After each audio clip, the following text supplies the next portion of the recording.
स्वामी समर्थ. तुम्हा सगळ्यांच्या आपल्या स्वामी सूत्र ब्लॉग या चॅनलवर मनापासून स्वागत. हे स्वामी राया, सरू दे माझे मी पण तुझ्या दर्शनाने उजळू दे हे जीवन. सरू दे माझे मी पण आणि तुझ्या दर्शनाने उजळू दे हे जीवन. नित्य होऊ दे तुझेच चिंतन, नित्य घडू दे तुझेच दर्शन. नित्य होऊ दे तुझेच चिंतन, नित्य घडू दे तुझेच दर्शन. सदैव राहू दे ओठांवरती तुझीच गुणगाथा. आम्हा कैवाल्याचा वाली तूच एक स्वामीनाथा. आम्हा कैवाल्याचा वाली तूच एक स्वामीनाथा. स्वामी भक्त हो, स्वामी महाराजांना जो भक्त अगदी मनोभावे शरण जातो आणि सगळं काही स्वामींवर सोपवून मोकळा होतो, अशा भक्ताची पाठ स्वामी महाराज कधीही सोडत नाही.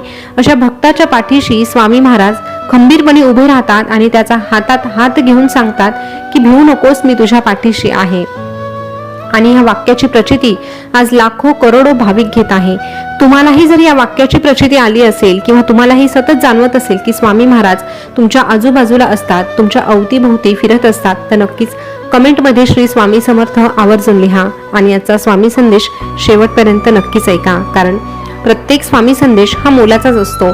स्वामींपर्यंत घेऊन जाण्याचा तो एक सोपा मार्ग असतो. स्वामी संदेश ऐकायचे आणि तशा पद्धतीने जगण्याचा प्रयत्न करायचा. निश्चितच आपला मार्ग सोपा होतो. आपली जी खडतर वाट आहे ती सुखाची आणि सोपी होण्यासाठी स्वामी महाराज स्वतः आपल्याला मदत करतात. तर असो, आजचा स्वामी संदेश ऐकण्यासाठी शेवटपर्यंत व्हिडिओ आवर्जून बघा. स्वामी महाराज आज आपल्या भक्तांना सांगत आहे, अरे खरं आणि फक्त खरंच बोलणाऱ्या लोकांचं बोलणं कडू असतं, पण ते कडू असलं तरीही अशी लोक कधीच कुणालाच गोड बोलून फसवत नाही. म्हणून असे लोक आम्हाला प्राणाहूनही प्रिय असतात. नाती ही कधीच नैसर्गिकरित्या तुटत नाही. नाती तुटतात एक तर तिरस्काराने, दुर्लक्ष केल्याने, गैरसमजामुळे आणि कुण्या तिसऱ्याच व्यक्तीने कान भरल्यामुळे. म्हणून तुझे कान कधीही कच्चे ठेवू नकोस.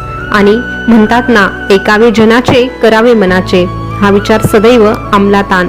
अरे इथेच कमवायचं आणि इथेच गमवायचं, इथेच कमवायचं आणि इथेच गमवायचं. म्हणून कोणाला काही देता आलं नाही तरीही चालेल, पण कोणाचे मन दुखावू नको, कुणाच्या भावनांची तू खेळू नकोस. कारण माणुसकीचं मोल हे पैशांपेक्षा खूप मोठं असतं. या जगात सर्वात जास्त त्रास एकाच गोष्टीमुळे होतो आणि ती गोष्ट म्हणजे बरेच लोक खऱ्या गोष्टी मनात ठेवतात आणि मनातल्या मनातच बोलतात आणि खोटं मात्र ह्या जगाला ओरडून ओरडून सांगतात. खोटं मात्र ह्या जगाला ओरडून ओरडून सांगतात.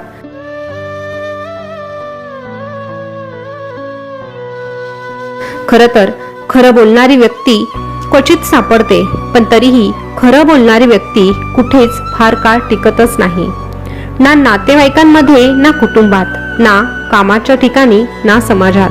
कारण खरं बोलणारी व्यक्ती खोट्या लोकांना नेहमीच टोचत असते आणि म्हणून ही खरं बोलणारी व्यक्ती वारंवार एकटी पडते. पण तरीही तू सत्याचा मार्ग सोडू नकोस, खऱ्याची वाट कधीही सोडू नकोस. अरे सत्याच्या मार्गावर आणि खरं बोलणाऱ्या व्यक्तीच्या पाठीशी कोणीही उभं नसलं तरीही हा परमात्मा, हा ब्रह्मांड नायक सतत त्या व्यक्तीच्या सोबत असतो. कारण परमेश्वर म्हणजे सत्य आणि सत्य म्हणजेच परमेश्वर. जर तो व्यक्ती सत्य बोलत आहे तर नक्कीच त्याच्या पाठीशी परमेश्वर उभा आहे. म्हणून एकटेपणाला कधीही तू घाबरू नकोस, पण सत्याची वाट मात्र सोडू नकोस.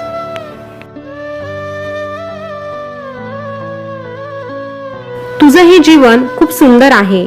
जीवन जगत असताना तक्रार करू नको की तुझ्याच वाट्याला हे दुःख का, किंवा प्रत्येक वेळी स्वतःला अंजारत गोंजारत बसू नको, रडू नकोस, रागा देखील करू नकोस. उलट अरे हीच वेळ असते स्वतःला सांगायची की ठीक आहे, जे होतंय, जे समोर येतंय त्याचा मी स्वीकार करेल आणि अगदी विश्वासाने त्याला सामोरं जाईल. आणि अशा प्रकारे स्वतःला दुःखातून बाहेर काढण्यासाठी जो स्वतःची मदत स्वतः करतो, स्वतः प्रयत्न करतो, अशा व्यक्तीची मदत स्वतः स्वामी करतात. म्हणजेच तुझी ही माऊली करते. म्हणून कधीही दुःखाला, कधीही संकटाला घाबरू नकोस. जो स्वतःच्या पायांवर उभं राहण्याचा प्रयत्न करतो अशा भक्ताची, अशा व्यक्तीची मदत आम्हाला करावीच लागते. अरे आमचा भक्त जेव्हा आमच्यावर विश्वास ठेवतो, आमची भक्ती करतो, तेव्हा आम्ही आमच्या भक्तांच्या जीवनातील दुःख एका क्षणात, एका झटक्यात सुखात परिवर्तित करू शकत नाही, कारण ते त्याच्या कर्माचे भोग असतात. पण त्याचं दुःख अलगद उचलून बाजूला नक्कीच नेऊ शकतो. त्याला हळूच उचलून सुखाकडे घेऊन जाण्याची ताकद ही आमच्याकडे आहे. जेव्हा तू खरंच चांगल्या वाटेवर चालतो ना, तेव्हा लोकांचा विचार करणं सोडून दे. काही काळासाठी लाज सोडून दे. अरे, कोणी निर्लज्ज म्हटलं तरीही चालेल, पण तू ज्या वाटेवर चालला आहे ती जर योग्य असेल तर नक्कीच त्या ठिकाणी तू कधीही काढता पाय घेऊ नको. लोकांनी श्रीरामाला सोडलं नाही, लोकांनी कृष्णाला सोडलं नाही, लोकांनी सीतेला सोडलं नाही, तर तू फक्त एक मनुष्य आहे.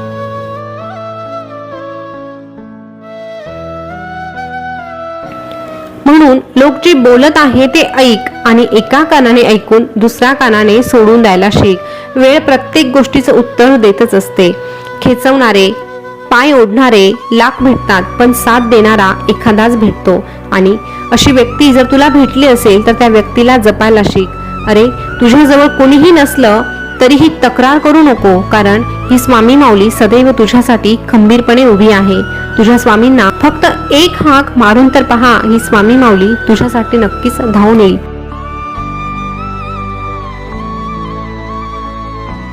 सुखाचा मंत्र म्हणजे काय रे, तर हे इकडे तिकडे शोधू नको. सुख जर तू शोधायला गेला ना, तर हे आयुष्य कधी संपेल हे तुलाच कळणार नाही. त्यामुळे आलेला प्रत्येक क्षण आनंदाने जगायला शिक. आलेल्या क्षणामध्ये जे काही प्रसंग येतात ते भरभरून जगून घे आणि त्या प्रत्येक क्षणामध्ये आमचं नामस्मरण कर, आमचं चिंतन कर.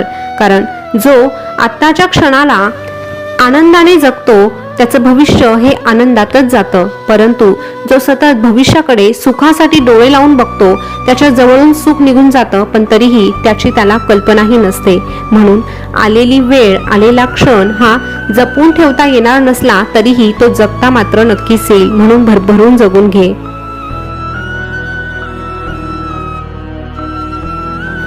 दुःख आलं तर कोलमडून जाऊ नको. अरे, आयुष्यातील प्रत्येक गोष्ट साध्य करण्यासाठी नक्कीच एका अद्भुत शक्तीची गरज असते आणि ती शक्ती तुला तुझ्या स्वतःच्या आत्म्याकडून मिळते, परमात्म्याकडून मिळते. म्हणून स्वतःचा आत्मा शुद्ध करायला शिक आणि आत्मा शुद्ध होतो तो फक्त आणि फक्त नामस्मरणाने, भगवंताच्या चिंतनाने. म्हणून भगवंताचं चिंतन कर, नामस्मरण कर आणि भक्तीमध्ये तल्लीन हो. नक्कीच तुझा आत्मा शुद्ध होईल आणि खऱ्या अर्थाने तुला तुझ्या आत्म्यामध्ये वसलेल्या परमात्म्याचं दर्शन होईल. आणि जेव्हा तुला या परमेश्वराचं, या परमात्म्याचं दर्शन लाभतं तेव्हा खऱ्या अर्थाने तू परिपूर्ण होतोस.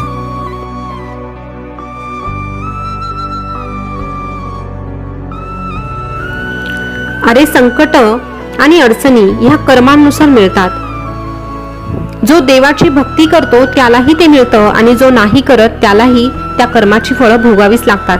फरक फक्त इतका आहे की जो देवाची भक्ती करत असतो त्याच्या त्या वाईट कर्मांची झळ त्याला अगदी कमी प्रमाणात बसते आणि त्या वाईट काळामध्ये देखील परमेश्वर हा त्याच्या पाठीशी सातत्याने उभा असतो. म्हणून त्या दुःखाची झळ, त्या दुःखाचे चटके त्याला सोसावे लागत नाही. हीच शक्ती आहे भक्तीची, हीच शक्ती आहे नामाची. तू जितकी जास्त भगवंताची सेवा करशील, जितकं जास्त चिंतन करशील आणि जितकं जास्त नामस्मरण करशील तेवढ्या जास्त प्रमाणात तुझे प्रारब्ध हळूहळू बदलू लागतात. वाईट कर्माची फळं एक एक करून संपत जातात आणि तेव्हा मात्र तुझं आयुष्य हे सुखाचं होऊ लागतं आणि मग तू नेहमीच आनंदाने जगू लागतो. त्यासाठी तुला गरज आहे आमचा हात धरण्याची, आमच्या मार्गात येण्याची. जेव्हा तू आमच्या मार्गात येतो तेव्हा आम्ही तुला सांगतो, भिवू नकोस, मी तुझ्या पाठीशी आहे. भिवू नकोस, मी सदैव तुझ्या पाठीशी आहे. स्वामी भक्त हो, आजचा स्वामी संदेश तुम्ही ऐकला असेल. आजच्या स्वामी संदेशमध्ये आपल्याला एकच गोष्ट शिकायला मिळते की बऱ्याचदा आपण सेवेला लागतो आणि लगेच परमेश्वराकडून अपेक्षा करतो की आता मी सेवा करतो ना, मग माझ्या वाट्याला दुःख नको. पण हे चुकीचं आहे. आपल्या कर्मांनुसार आपल्याला ही फळं भोगायचीच आहे, पण त्याची तीव्रता कमी व्हावी असं वाटत असेल तर सतत नामस्मरण करणं गरजेचं आहे. तर स्वामी भक्त हो, आजचा संदेश तुम्हाला कसा वाटला कमेंटमध्ये नक्की कळवा. असेच नवनवीन स्वामी संदेश जाणून घेण्यासाठी आपल्या स्वामी सूत्र ब्लॉग या चॅनलला सबस्क्राईब करा. त्यासोबतच शेजारचं बेल बटन प्रेस करून ठेवा. पुन्हा भेटूया नवीन स्वामी संदेश घेऊन. तोपर्यंत स्वस्थ रहा, मस्त रहा आणि आपले स्वामी संदेश ऐकत राहा. धन्यवाद.